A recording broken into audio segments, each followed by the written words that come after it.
Hi കൂട്ടുകാരെ, ഞാനിന്ന് ചെയ്യാൻ പോകുന്നത് ഒരു പരീക്ഷണമാണ്.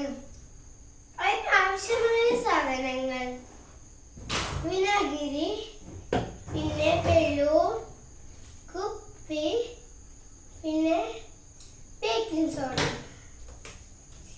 അപ്പോൾ വിനാഗിരി ഞാൻ നേരെ ഒരു കുപ്പിയിൽ ഞാൻ നിറച്ചിട്ടുണ്ട്.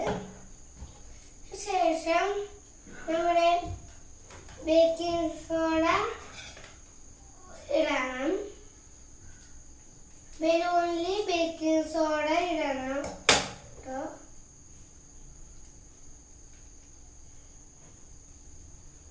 ബലൂണിലാണ്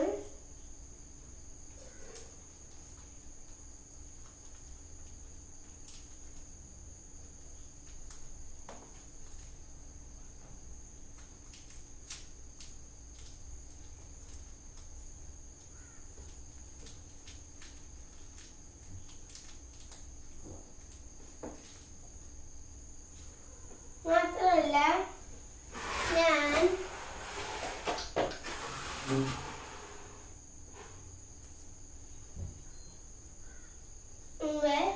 നിങ്ങൾക്ക് ഇന്ന് കാർബൺ ഡയോക്സൈഡ് ഉണ്ടാവും.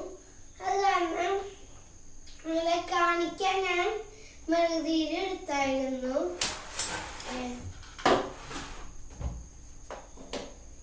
കാർബൺ ഡയോക്സൈഡ് തീ അണക്കാൻ ഉപയോഗിക്കുന്ന ഒരു വാതകമാണ്.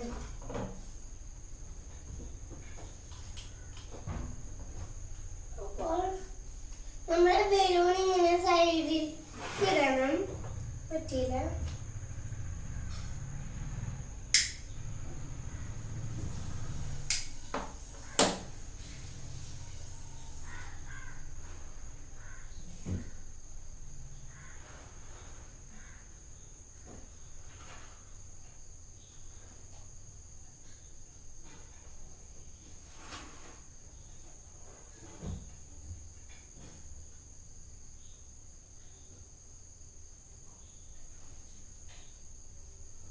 എന്നിട്ട് നമ്മൾ കത്തിച്ച് വെച്ച്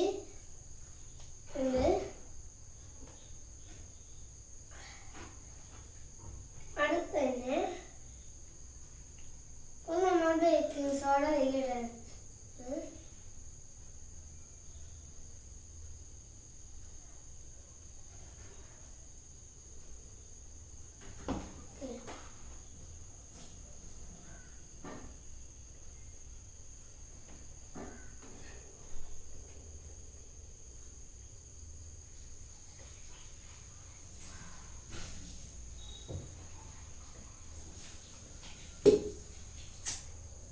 കണ്ടോ, തീ കിട്ടും. അതാണ് ഞാൻ പറഞ്ഞത്, കാർബൺ ഡയോക്സൈഡ് തീ കടത്താൻ ഉപയോഗിക്കുന്ന ഒരു വാതകമാണ്. ഇതിന്റെ നിഗമനം എന്താണ്? തീ കെടാൻ ഈ മെഴുകുതിരി കെടാൻ കാരണം, ഈ ബലൂൺ വീർക്കാൻ കാരണം എന്താണ്?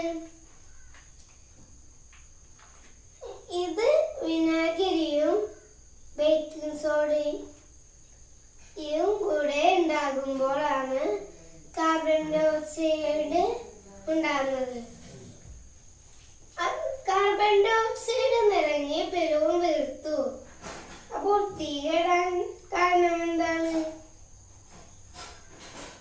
ഈ ബലൂൺ കാർബൺ ഡയോക്സൈഡ് നിറയുന്നുണ്ട്. ഈ കാർബൺ ഡയോക്സൈഡ് തീ കെടാൻ സഹായിക്കുന്ന ഒരു വാതകമാണ്. അപ്പോൾ ഞാൻ ഈ ബലൂണിൽ കാർബൺ ഡയോക്സൈഡ് നിറഞ്ഞില്ലേ, അത് ഞാൻ ഇവിടെ കൊണ്ടുവന്ന് വെച്ചു. ഈ മെഴുകുതിരി കത്തിയിരിക്കുന്നുണ്ടായി. അത് കാരണമാണ് കാർബൺ ഡയോക്സൈഡ് നിറഞ്ഞുകൊണ്ടാണ് മെഴുകുതിരി കെട്ടത്. സാധാ ബലൂൺ വീർപ്പിക്കുകയാണെങ്കിലോ മെഴുകുതിരി കെടില്ല.